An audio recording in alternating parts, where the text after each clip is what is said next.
अब हम भारतीय जनता पार्टी के कार्यकर्ता हैं। कार्यकर्ता के रूप में हम वो सारे कार्य करेंगे और भारतीय जनता पार्टी को मजबूत करें। दिल्ली के अंदर भी आम आदमी पार्टी की सरकार वो केवल और केवल दिल्ली के लोगों को छलती रही। दिल्ली के लोगों के कोई विकास के कार्य नहीं करवाए। किसी निगम पार्षद को अपने क्षेत्र में विकास के कार्य करवाने के लिए बजट नहीं मिला। रेखा गुप्ता जी दिल्ली के विकास के लिए काम कर रही है। बजट की उन्होंने झड़ी लगा दी है। बात आपने बहुत बड़ी बोली कि अब जहाँ पार्टी हमें मौका देगी, जिम्मेदारी वहाँ निभाएंगे, चाहे पार्टी हमें दरी बिछाने का काम क्यों ना दे। पार्टी जो आपकी जिम्मेदारी देती है उस पार्टी की जिम्मेदारी को नहीं निभाओगे और आप अपनी चलाना चाहोगे तो नहीं होता। परिवार के अंदर बहुत सारी चीज़ें होती हैं और इसीलिए जो परिवार के मुखियाओं का हमारे को आदेश होगा वो कर। 30 साल से मैंने जितने विकास के कार्य करवाए हैं आदर्श नगर क्षेत्र के लोगों ने, इसीलिए मुझे हर वार्ड से चुनाव जिता के भेजा। इस वक्त मेरे साथ भाजपा के पार्षद मुकेश गोयल जी मौजूद है। नए नए रूप में नजर आ रहे हैं। बीजेपी का दामन इन्होंने थाम लिया है।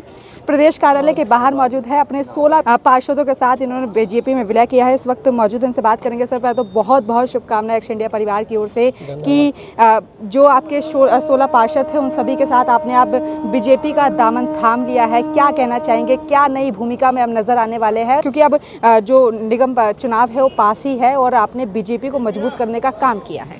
देखो, हमने आम आदमी पार्टी में हम पार्षद बने थे 2022 में। उसके बाद दिल्ली नगर निगम में भी आम आदमी पार्टी की सरकार थी कि दिल्ली के अंदर भी आम आदमी पार्टी की सरकार थी। वो केवल और केवल दिल्ली के लोगों को छलती रही। दिल्ली के लोगों के कोई विकास के कार्य नहीं करवाए। किसी निगम पार्षद को अपने क्षेत्र में विकास के कार्य करवाने के लिए बजट नहीं मिला और सारी नगर निगम को ऊपर से इनके 2-3 लोग आते थे, वो उस नगर निगम को चलाते थे और आदेश थोपे जाते थे। यही कारण था कि धीरे धीरे पार्षदों में नाराज़गी बढ़ी और पार्षद धीरे धीरे अब कुछ चुनाव के वक्त पे भारतीय जनता पार्टी में सम्मिलित हो गए। हमने जब देखा इसके बाद रेखा जी मुख्यमंत्री बनी, हमने उसी समय पे एक निर्णय लिया कि हम अपने 16 पार्षद एक अलग दल बनाएंगे। हमने अपना अलग दल मुख्य इंद्रप्रस्थ विकास पार्टी के रूप में बनाया। 14 महीने तक हमारा वो दल चला।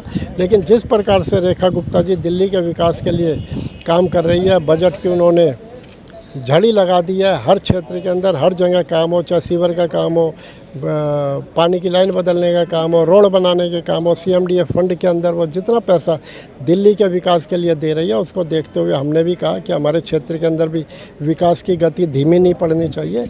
हमें भी अपने क्षेत्र में विकास कराना है। हमने भी अपने मतदाताओं से वायदे कर रखे। हम वायदे जब ही पूरे कर सकते हैं जब हम। ठीक है मुकेश जी, आप आदर्श नगर विधानसभा से आते हो और अधिकतर आपने आदर्श नगर विधानसभा में जितने भी निगम वार्ड आते हैं उससे हर वार्ड से आपने चुनाव लड़ा है। अब हाल ही में अब चुनाव भी होने वाले हैं, तो क्या तैयारी है और कितनी मजबूती से जनता के बीच जाएंगे और जनता को क्या संदेश देना चाहिए? अब हम भारतीय जनता पार्टी के कार्यकर्ता हैं। भारतीय जनता पार्टी का नेतृत्व तो हमारा जहाँ इस्तेमाल करना चाहेगा, जो हमारी जिम्मेदारी लगाएगी कार्यकर्ता के रूप में हम वो सारे कार्य करेंगे और भारतीय जनता पार्टी को मजबूत करेंगे। अभी आप जब बात कर रहे थे एक बात आपने बहुत बड़ी बोली कि अब जहाँ पार्टी हमें मौका देगी, जिम्मेदारी वहाँ निभाएंगे, चाहे पार्टी हमें दरी बिछाने का काम क्यों ना दे। क्या ये बात है, क्योंकि पार्टी जो आप भूमिका देगी उसी में आप निभाएंगे? नहीं, बिल्कुल। जब किसी बड़े परिवार में जाते हैं और परिवार के अंदर यदि आपको अनुशासन सबसे बड़ी चीज़ है, आप अनुशासन में नहीं रहोगे और पार्टी जो आपकी जिम्मेदारी देती है उस पार्टी की जिम्मेदारी को नहीं निभाओगे और आप अपनी चलाना चाहोगे तो नहीं होता। परिवार के अंदर बहुत सारी चीज़ें होती हैं और इसीलिए जो परिवार के मुखियाओं का हमारे को आदेश होगा वो करेंगे। ठीक है, अब सवाल आखिरी कि आदर्श नगर वार्ड की जनता को क्या संदेश देना? आदर्श नगर की जनता को यही संदेश देना चाहूँगा, 30 साल से मैं आप लोगों का भाई हूँ, आपका बेटा हूँ। 30 साल से मैंने जितने विकास के कार्य करवाए हैं आदर्श नगर क्षेत्र के लोगों ने, इसीलिए मुझे हर वार्ड से चुनाव जिता के भेजा और आगे भी आशा करता हूं कि मैंने आपके क्षेत्र के अंदर इसी पूरी ताकत के साथ आपके क्षेत्र के बीच में काम करता रहूँगा और भारतीय जनता पार्टी को मजबूत करने के लिए भारतीय जनता पार्टी की रेखा गुप्ता जी से और अपने दिल्ली सरकार से जो भी हमारे क्षेत्र के अंदर मदद होगी, विकास करवाना होगा, वो करवाएंगे।